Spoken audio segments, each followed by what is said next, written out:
Merhaba arkadaşlar, kanalıma hoş geldiniz. Bugünkü videomda kolay ve hızlı birkaç gün içerisinde örebileceğiniz tığ işi makrome ipten el çantası yapılışını anlatacağım.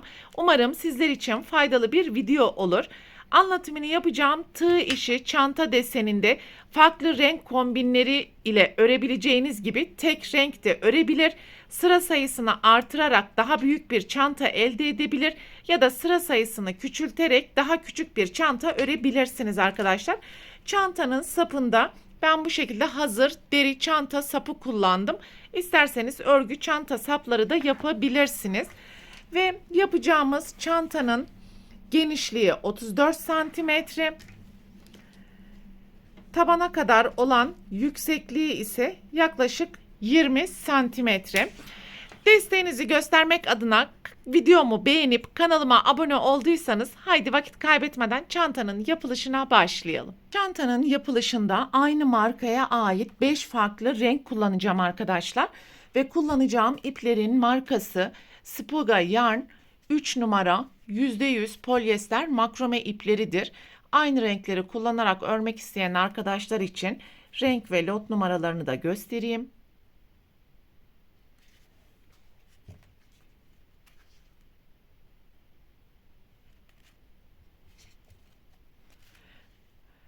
Ve parlament mavisi renk elimde kalmadığı için renk numarasını gösteremiyorum arkadaşlar. İstediğiniz renk kombinlerini uyarlayabilirsiniz. Ve çantanın yapılışı için 11 sıradan oluşan 5 tane kare motife ihtiyacımız olacak. Bu motiflerin yapılışını daha önce kanalımda anlatmıştım. Kare motiflerin yapılışı için videomun açıklamalar bölümündeki birinci video linkini tıklayabilirsiniz arkadaşlar.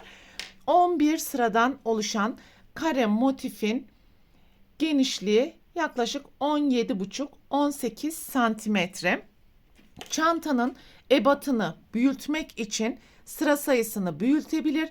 Her motif için ebatını küçültmek için de her motifteki sıra sayısını küçültebilirsiniz arkadaşlar.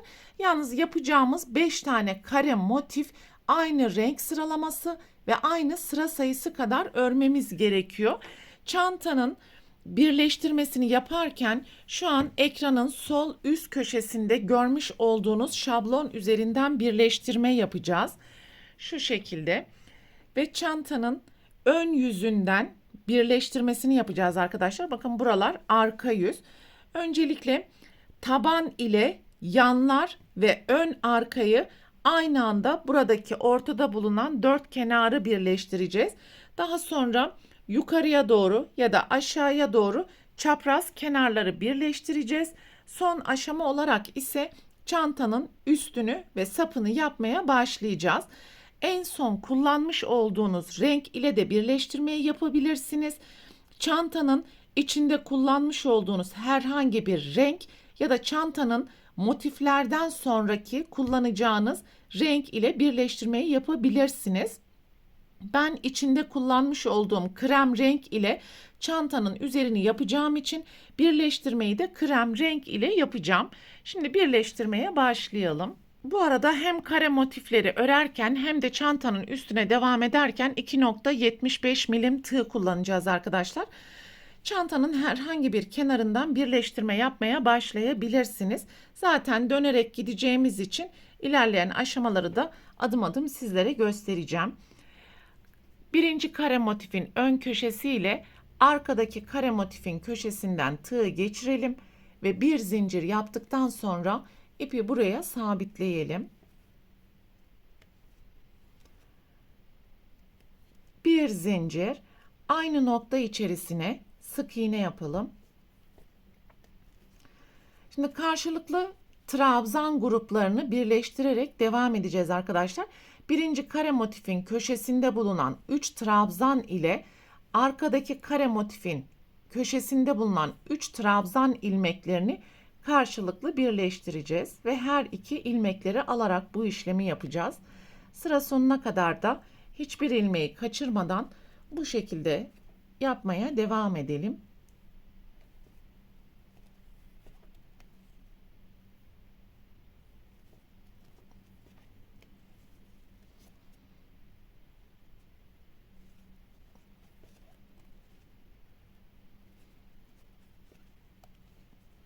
Sıranın sonuna geldiğimiz zaman ön ve arkadaki köşede bulunan trabzanları da karşılıklı birleştirelim.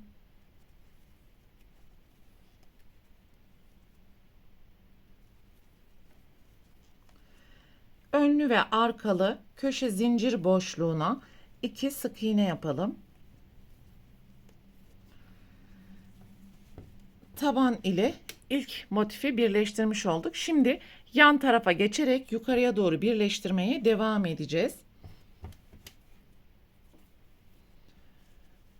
Bu şekilde iç yüzler birbirine bakacak vaziyette katlayalım. Şu an başlayacağımız kare motifin köşesi ile sağ taraftaki değil, sol taraftaki motifin köşesine 2 sık iğne yapalım.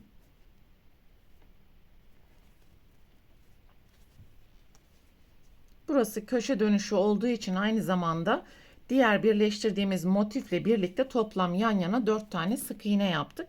Şimdi 1 ve 2. kareyi birleştirirken yapmış olduğumuz tüm işlemleri tekrar ederek karşılıklı ilmekleri sonraki köşeye gelene kadar birleştirmeye devam edelim.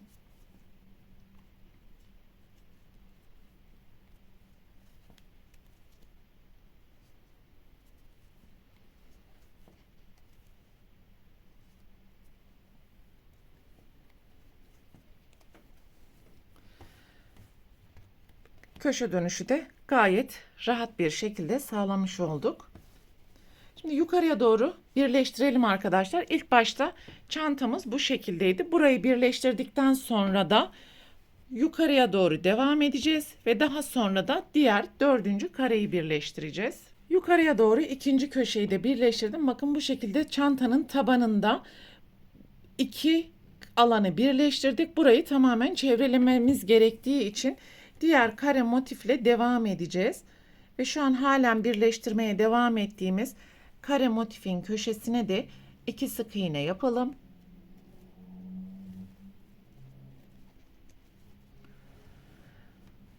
Tekrar deseni bu şekilde çevirelim. Ve taban ile şu an birleştireceğimiz kare motifin iç yüzleri birbirine bakacak vaziyette ekleyelim. Ve birleştirmeye başlayacağımız kare motifin köşesi ile çantanın tabanında bulunan kare motifin köşesine 2 sık iğne yapalım.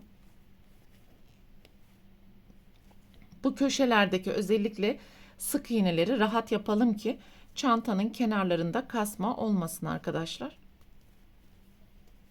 Şimdi karşılıklı trabzan gruplarını birleştirmeye devam edeceğiz. Ve buradaki alanı da birleştirdikten sonra son kare motifimizin yine yönünü çevirerek buraların köşelerinde yapmış olduğumuz işlemlerin aynısını tekrar ederek sıra sonuna kadar birleştirmeye devam edelim. Evet arkadaşlar, şu an çantanın tabanı ile yanları, ön ve arkayı bu şekilde birleştirmiş olduk. Şimdi buradaki açık alanları kapatacağız. Sadece burada ipi kopartmadan yukarıya doğru birleştireceğiz. Diğer kenarları ise yukarıdan aşağıya doğru ve ip kopartarak devam edeceğiz. Şimdi köşelerdeki son 3 trabzanı da karşılıklı birleştirelim.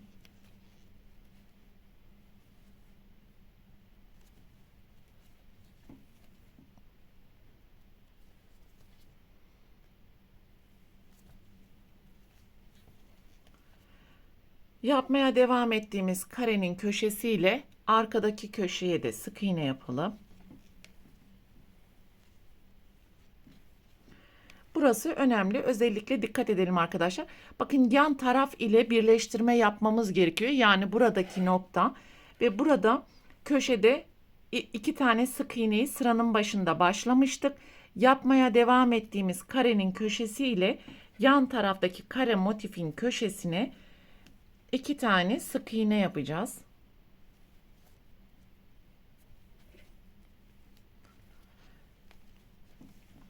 Diğer alanlarda da 3 kareyi birleştirirken toplam 4 sık iğne yapmıştık. Bunun da 2 tanesini alt taban ile birleştirirken yaptık. 2 tanesini de şimdi yukarıya doğru köşeleri birleştirirken yapmış olduk. Toplam 4 sık iğne. Ve yan taraftaki alan ile karşılıklı trabzanları sık iğne ile birleştirmeye devam edeceğiz ve yukarıya doğru çıkacağız.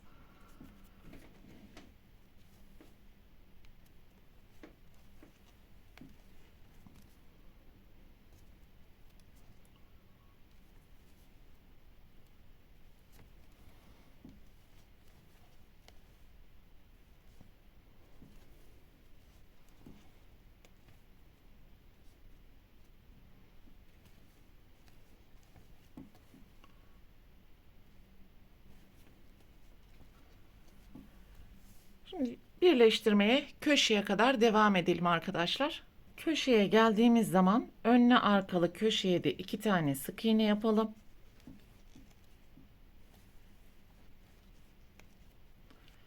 Bir zincir, ipi burada keselim. Daha sonra bu ipleri çantanın iç kısmındaki ilmeklerin arasından gizleyebildiğimiz kadar gizleme işlemini yapacağız.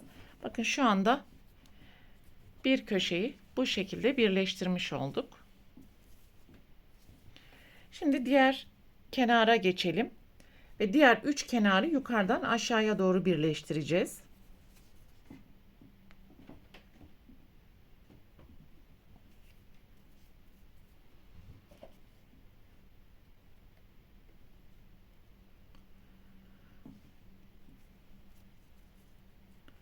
Her iki köşe noktasında ipi sabitleyelim. Bir zincir, aynı boşluğun içerisine 2 tane sık iğne yapalım.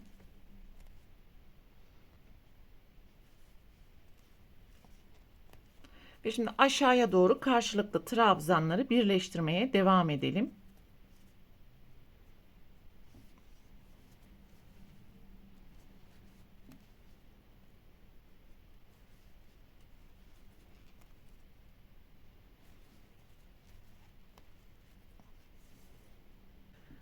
Sıranın sonuna geldiğimiz zaman her iki karenin de köşesindeki 3 trabzanları da karşılıklı birleştirelim.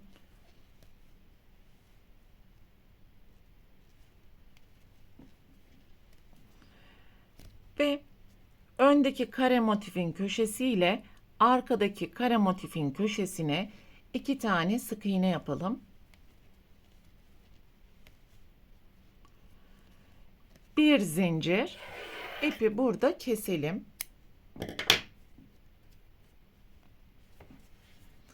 Şimdi bu ipleri daha sonra çantanın iç kısmından gizleyeceğiz arkadaşlar. Bakın burayı da bu şekilde birleştirmiş olduk. Şu anda çantanın 3 tane karesi bu şekilde birleşmiş oldu. Şimdi en son yapmış olduğumuz işlemleri diğer iki kenarda da tekrar edeceğiz. Her iki köşeden birleştirme işlemini yapalım ve karelerin köşesindeki 3 trabzanları birleştirdikten sonra önlü ve arkalı köşelere de 2 tane sık iğne yaparak bir zincirden sonra ipi kopartalım. Daha sonra çantanın üst kenar bölümünü yapmaya başlayalım. Çantanın bütün yan kenarlarını da birleştirdik arkadaşlar. Şu an görünümü bu şekilde oldu. İçten görünümü de. Şimdi sık iğne yaparak çantanın üst kısmına başlayalım. Bir zincir yapalım ve herhangi bir trabzanın tepesinden ipi sabitleyelim.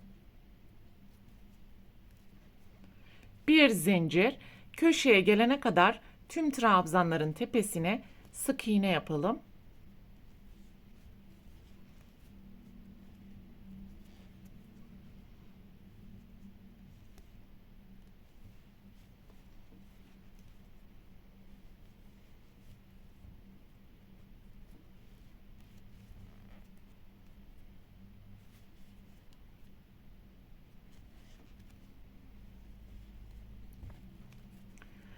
Karenin köşesine 2 yarım trabzan,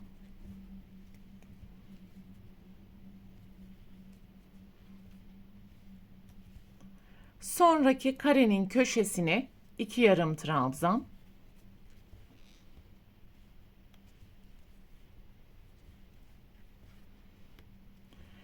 gergin bir görüntü oluşuyor ise kareleri birleştirirken yapmış olduğumuz ilmeğin tepesine de yarım trabzan yapabilirsiniz arkadaşlar. Şimdi diğer köşeye gelene kadar alttaki tüm trabzanların tepesine sık iğne yapacağız.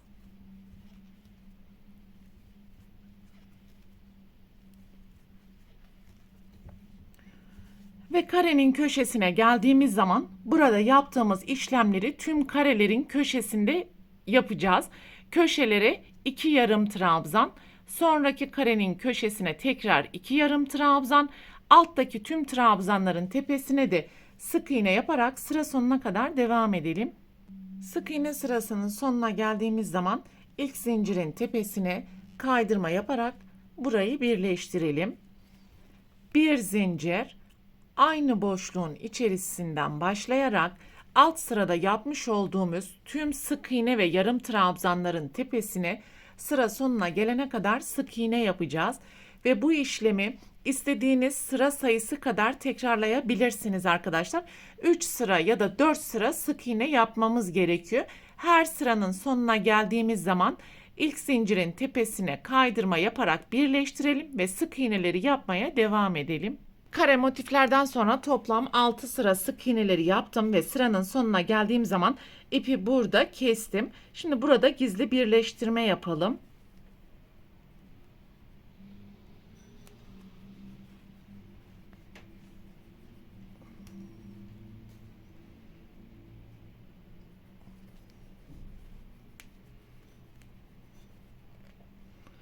Ve buradaki ipi çok fazla sıkmadan arka taraftaki ilmeklerin arasından gizleyebildiğiniz kadar gizleme işlemini yapabilirsiniz.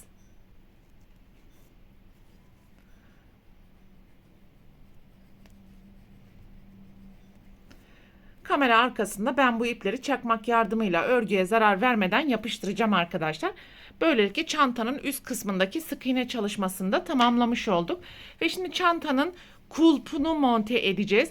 Dilerseniz farklı örgü çanta sapları örebilir ya da bu şekilde hazır çanta aparatları kullanabilirsiniz arkadaşlar. Bu tamamen sizin tercihinize kalmış. Daha önce kanalımda farklı çanta sapı videolarına ulaşabilmek için kanalımın ana sayfasındaki oynatma listelerinden çanta sapı videolarına bakabilirsiniz. Bu şekilde bunu kamera arkasında sık iğnelerin ortasından daha simetrik olması adına bu şekilde hem önden hem de arkadan geçirdiğim zaman çantanın tüm yapılış aşamalarını böylelikle tamamlamış olacağız. Bu videoda anlatacaklarım bunlardan ibaretti. Umarım sizler için faydalı bir video olmuştur. Sonraki eğitim videosunda görüşene dek lütfen kanalıma abone olarak videomu beğenmeyi ve sevdiklerinizle paylaşmayı unutmayın. Hoşça kalın.